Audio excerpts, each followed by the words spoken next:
और जो ये आप लोगों को आपका हक एक ब्यूटीफुल गिफ्ट रैप में हो के वुमेन्स डे से पहले मिल रहा है, जो हमें मिल रहा है, इसके लिए बहुत बहुत धन्यवाद आप लोगों का। क्योंकि आपने अगर पहल नहीं की होती तो शायद किसी ने कोई आपको देने वाला भी नहीं होता। तो जो आपकी जरूरत है आपने उसको अपने मन से खुले तौर पे सामने में रखा और आपकी भावनाओं को, आपकी जरूरत को लोगों ने समझा।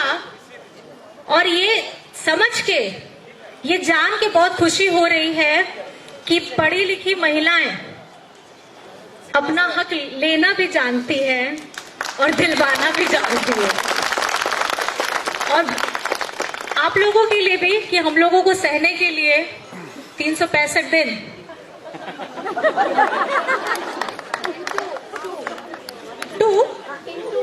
अच्छा 2 गुना सहने के लिए आप लोगों को भी बहुत बहुत धन्यवाद। क्योंकि आपकी सहन शक्ति भी बहुत कमाल की है, जिसकी कल्पना कोई नहीं कर सकता। इसमें मेरा ये कहना है कि हमारा जो समाज है, हम लोगों को हमेशा बोला जाता है 2 पहियों पे चलता है, एक पुरुष और एक महिला। और शायद इस तरीके की पंक्तियां आपको कल बहुत सुनने को मिलेंगी। क्यों? क्योंकि कल महिला दिवस है और बहुत लोग आपको शुभकामनाएं भी देंगे, आभार करेंगे और ये भी बोलेंगे कि नहीं, आप बहुत मजबूत स्तंभ हैं इस समाज के लिए।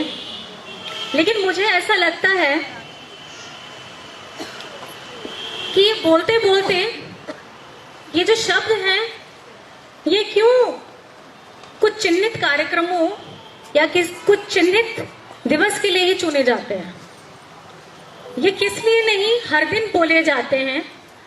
हम महिलाओं को समाज से कुछ ज्यादा नहीं चाहिए होता है, थोड़ा सा स्नेह, इज्जत और सम्मान चाहिए होता है। और उसके बाद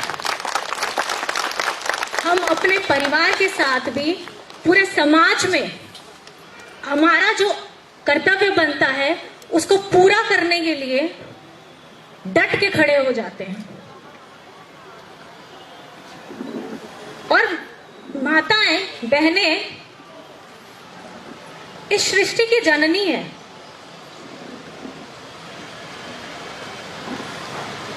अगर आप लोग देखें, बुरा मत मानिएगा आप लोग, मेरा भी बेटा है, 2 बेटे हैं, उसकी जननी मैं, हम 2 बहनें हैं, उसकी जननी माँ। तो हमसे ही संसार बढ़ा है। इसमें ये चीज हमेशा हमेशा ध्यान रखिएगा कि आप कमजोर कभी नहीं हैं।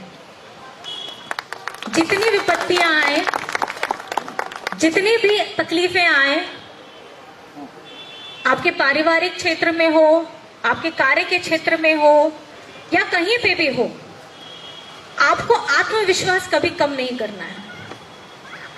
क्योंकि जिस तरीके की समस्या अभी मेरे साथ चल रही है, वो हो ना हो हर महिला की जिंदगी में अलग अलग रूप में, अलग अलग तरीके से चलती है। इस समाज में हमको रहना है तो हम लोगों को बहुत सारी मुश्किलों का सामना भी करना पड़ता है। और इसके लिए आपका खुद पर विश्वास होना सबसे ज्यादा जरूरी है। क्योंकि आपके लिए लड़ने कोई नहीं आएगा। अपनी लड़ाई आपको खुद लड़नी है, अपना जगह आपको खुद बनाना है।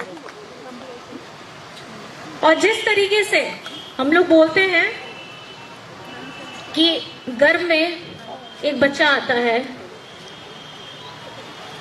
9 महीने का लालन पालन, त्याग, पोषण, बहुत चीज की चिंताएं होती हैं। आपके साथ भी आपके घर वालों की भी चिंता होती है। लेकिन बहुत लोग बोलते हैं ये करो, ये मत करो। बहुत उत्साह का माहौल रहता है जब घर में किलकारी बुझने की खुशखबरी आती है।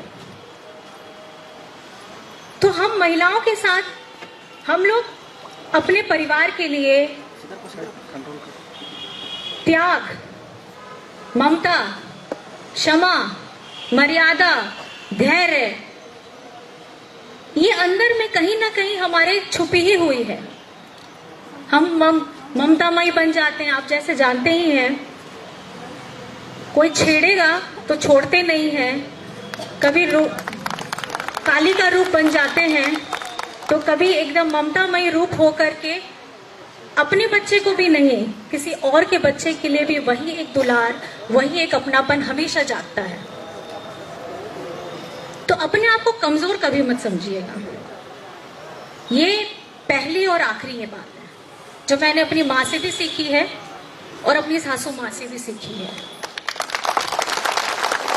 मेरी माँ का संघर्ष अलग है, मेरी सासू माँ का संघर्ष अलग है, और दोनों को जब मैंने एक साथ करके जोड़ा तो आज मुझे ऐसा लगता है कि मेरा संघर्ष भी इन्हीं से जुड़ा हुआ है। और आने वाले समय में आपके सामने अलग अलग तरीके की चुनौतियां भी आएंगी और उसका डट करके सामना करना है। वो कुछ भी हो सकता है, तो घबराना नहीं है।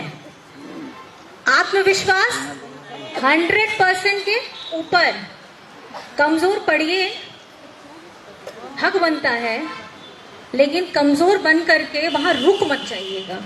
एक कदम हमेशा जरूर आगे बढ़ाइएगा कि किस तरीके से ये तकलीफ हो ना हो, आप बाहर निकलिए, आपको अपनी तकलीफ दूसरों से कम नजर आएगी। हम बंद कमरे में रहेंगे, कुछ तकलीफ है, ये लगता है कि दुनिया की सारी तकलीफ मेरे सर पे फूट गई, सब दुखी हो गए। मुझे भी ये महसूस हुआ पिछले 1 महीने में। लेकिन जब मैं बाहर में गई, लोगों के साथ मिली, तब मुझे ये महसूस हुआ कि ये दर्द अकेला मेरा नहीं है, ये दर्द पूरे उन झारखंड वासियों का है जो आपके हेमंत दादा को दादा, बेटा, भैया इस प्यार से उन्हें बुलाते थे। मुख्यमंत्री मुख्यमंत्री करके नहीं बुलाते थे। तो वो जो दादा है वो आपके दिल में बसते हैं। वो मुझे देख करके इतना ऊर्जा मिला कि मैं घर में बैठ के रो क्यों रही थी, मैं इतनी उदास क्यों हो गई थी। इनको चाहने वाले अकेले हम कहाँ हैं, पूरे झारखंड वासी हैं। और जिसके लिए ये लोग लड़ाई, धूप हो, बरसात हो, कुछ भी हो, दूर दराज से, आज आप इस कार्यक्रम के लिए दूर दराज से आए हैं, लास्ट मिनट पे बताया गया है। मैं इसके लिए आपका बहुत बहुत आभार करती हूँ कि आप अंतिम क्षण के भी में भी एकदम दौड़े भागे आए सिर्फ ये देखने के लिए, मेरा साथ देने के लिए कि कल्पना जी कैसी होंगी। तो आप गार्गी भी बन सकती हैं, आप फूलो झानो भी बन सकती हैं, आप कल्पना चावला भी बन सकती हैं, और आप कल्पना सोरेन भी बन सकती हैं। तो अपना अस्तित्व कभी मत भूलिएगा। आप जननी हैं, जननी जन्मभूमि, क्योंकि इस धरती को भी माँ का रूप दिया गया है। तो इस माँ का रूप सृजन करने के लिए है, बढ़ावा करने के लिए है, प्रगति करने के लिए है। और जितनी भी माताएं बहनें सब आई हैं, आप लोगों को कोटि कोटि प्रणाम। और बहुत मुझे खुशी हो रही है कि ये सौभाग्य झारखंड सरकार, पूर्व मुख्यमंत्री हेमंत जी और वर्तमान चंपई चाचा जी के द्वारा आप लोगों को मिला। और बहुत हर्ष हो रहा है कि इसको साझा आप लोग करने के लिए मेरे पास आए, जिसके लिए मैं